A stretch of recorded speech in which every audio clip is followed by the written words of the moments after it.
Mariana Ahong, pengutil coklat, diduga pernah terciduk mencuri di Transmart. Kasus baru kini kembali menghebohkan dunia media sosial di Indonesia. Hal tersebut tak lepas usai adanya pegawai Alfamart yang diancam oleh pelaku diduga melakukan pencurian. Sebagaimana diketahui, pada Sabtu, tanggal 13 Agustus tahun 2022, Mariana kepergok pegawai Alfamart di Kecamatan Legok, Kabupaten Tangerang mencuri kudapan berupa coklat.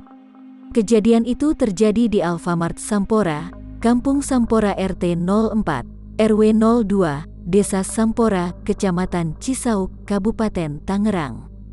Dari rekaman video yang viral, para karyawan Alfamart tersebut menghampiri mobil Mercedes-Benz yang dikendarai Mariana.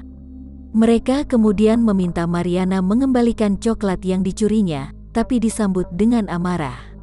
Alih-alih minta maaf, Mariana justru kembali bersama lawyer menuntut karyawan Alfamart tersebut untuk meminta maaf karena disebut melanggar UU ITE.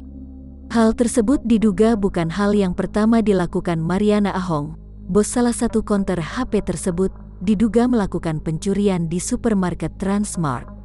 Dilansir dari unggahan akun Twitter @zeolfik, di postingan tersebut, pemilik akun Zulfikar Akbar mengunggah tangkapan layar status WhatsApp seseorang.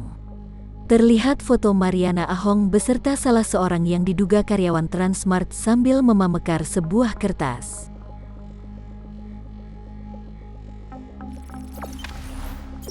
Jangan lupa subscribe, share, komen, dan like ya!